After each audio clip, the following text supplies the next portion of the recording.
I'm Kevin McKinley. I've been in Alaska since the mid-70s. So I came up here with my mom. She wanted to get as far away from Minnesota as possible.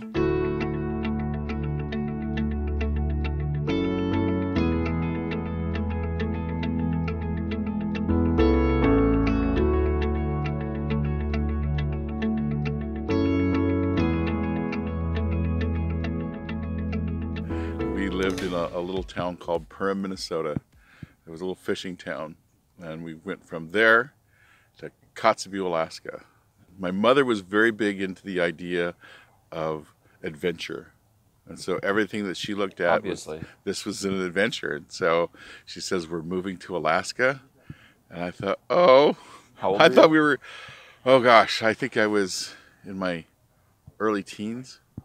But I'm glad that we came to Alaska because, you know, the opportunities that I've gotten to have and to see things, I just don't think that, you know, I mean, everywhere's got opportunities, but Alaska is really extraordinary. Well, first, how many people lived in that village? When I was there, Sure. almost 2,000. And what was it like there?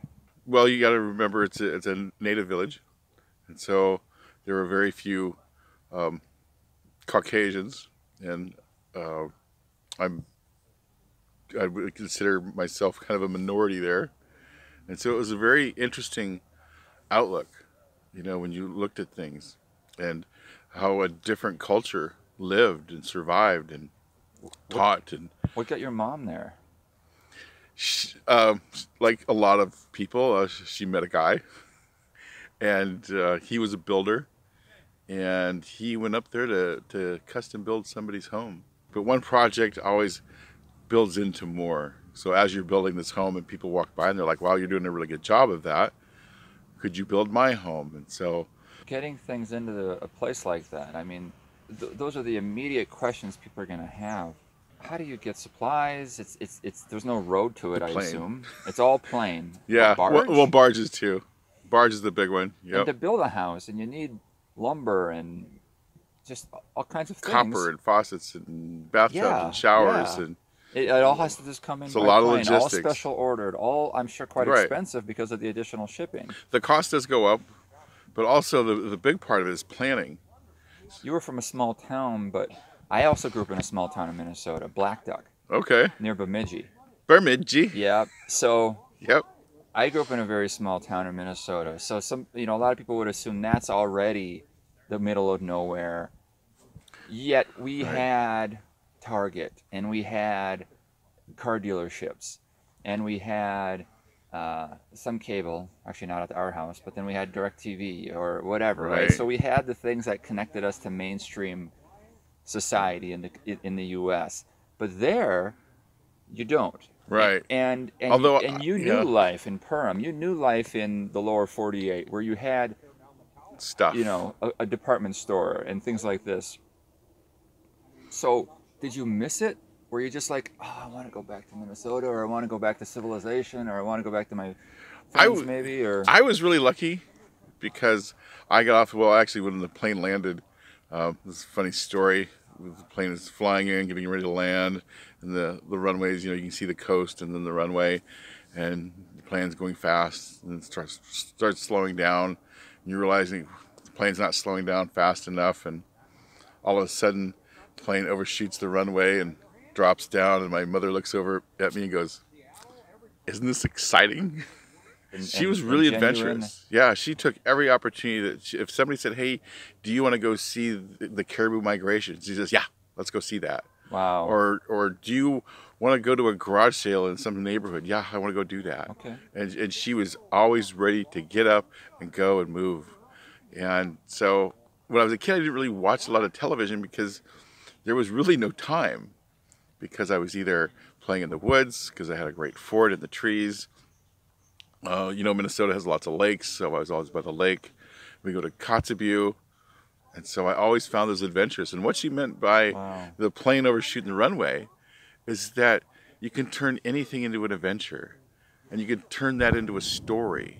Yeah, I was way too busy to miss what I left, and I was really concentrated on what the future is and what was tomorrow and what was the next week and month. Snowboarding was just discovered then, and so I tried to build my own snowboard. You know, I was one of the first kids in Kotzebue to snowboard back Were in. you a loner though? What about friends and the people you left behind? Yeah, you make new friends, new places, new friends. And were you welcome? I've heard mixed things about the villages in Alaska. Some are extremely welcoming to outsiders, some aren't. I really think that depends on a lot of the personality going in and being open and being accepting of making new friendships, making new relationships. And that's a big part of rural Alaska, as well as any part of Alaska, but rural Alaska especially, is that they let you in, like a lot of people will, a lot of places, and they'll observe you and they'll watch how you conduct yourself. And that's how you'll proceed to go, is according to how you conduct yourself. I was always busy with my friends. We were always doing something, and the school, the high school, was a big meeting place, and it was the one place I could actually go take a shower. So it was very important. So, Why couldn't you take one at home? well, there's no running water at my place, so you know it made school kind of convenient to be there in the morning to take the shower. So was the school the shower for a lot of kids? A lot of kids, yes. You know, you don't really even think about it. In fact, I remember when I was small and going out to the sound and taking chainsaws and cutting blocks of ice for water in the winter. I really like how the community did it, because if you needed help and I didn't have a chainsaw, somebody would walk up and say, "Hey, you need a chainsaw. Would you like to use my chainsaw?" And you very gratefully like, "Yes, I would. I would love to use your chainsaw." And so you really had that feeling of community and people working together. And I think that that's what all of Alaska really needs right now, is more people working together for common outcomes. A big part of the community that I lived in was Alaska Native. And so there was a lot of needs for Alaska Natives. And so that meant education. That meant whether it was subsistence hunting, which is a big one there, because subsistence is a large part of how they survive, fish and game. And so you look at a lot of those policies and you'd have to say, what works? How do we manage this to make this community work? Mm-hmm. And now, was it mainly a Native community and were white or black or Asian or Hispanic people a minority? Yes, they were. Were there all those ethnicities there? Yeah, there No were. kidding? Yeah, absolutely. Do you miss it? Yeah. Yeah, there's some times where I really do. You know, especially, you know, driving the three-wheelers, the motorcycles along the shores, or, you know, when it freezes up and you're driving a snow machine across the sound and you realize that, A, you better not have anything happen to you, and you better be prepared if something does, because there's no cell phones, there's no one coming to rescue you, and you really need to figure out this on your own. And so it really taught me how to kind of survive and take care of myself and you know, responsibility and accountability. Yeah. But it was also exciting and exhilarating to be out there and step someplace and go, wow, there's not anybody probably for hundreds of miles of where I am right now. And the northern lights were gorgeous. It's almost a purer way that I think is too bad gets a little polluted or dirtied or veiled when living in a developed community, Right. technologically and economically. And But you're talking about that layer, that sheath, and I think that sheath is just really a sheath between you and yourself, right? And you got to decide, you know, what's important to you and what you want to do to occupy your time and yourself. And I think today's society, we've got a lot of digital things that keep us occupied. And as a kid, it's easier, I think, as an adult, because you get to create things to do, and you're really curious as a youngster. I think what's important, though, is that with the people that want to kind of get rid of the old and in with the new, is that you got to remember there was lessons that the old taught you too. And that's another thing that I really liked about rural life. it's easier to then pick up the lessons of hard work and you know, responsibility and Right. those sorts of things. That's a necessary Learning from lesson failure. too. Yeah, It's yeah. important. Stretching yourself, Yeah. you know, physically or whatever. In all aspects, whether it's physically, mentally, spiritually, you know, you put yourself out there, and a lot of times you have a teachable moment. What vocation did you take up? Have you worked at as an adult now? Oh gosh, I've done a lot of different jobs. I've was a banker for a while, was a process server for a while.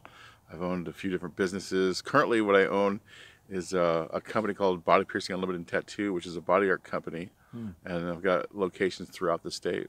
Maybe I shouldn't be surprised, but it sounds like someone who grew up in such a remote village would end up becoming a, an industrious entrepreneur.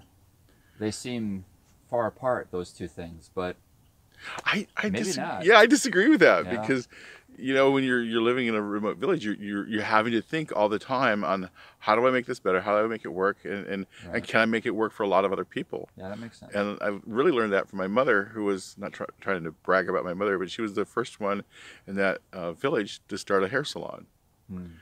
And a Lots lot of of, opportunities for entrepreneurship. right, I did recognize that when I was in Tanzania. yeah. And I think there's certain people that walk around and they look at places and they go, what can I do here? What does this place need? And I found myself doing that when I was in Africa too. I was like, hey, what do you guys need? What can we, is there anything that we could trade back and forth, or how would we do this? What are the laws, the regulations? Are you a business person first and you just saw an opportunity, or do you have a real passion for body art?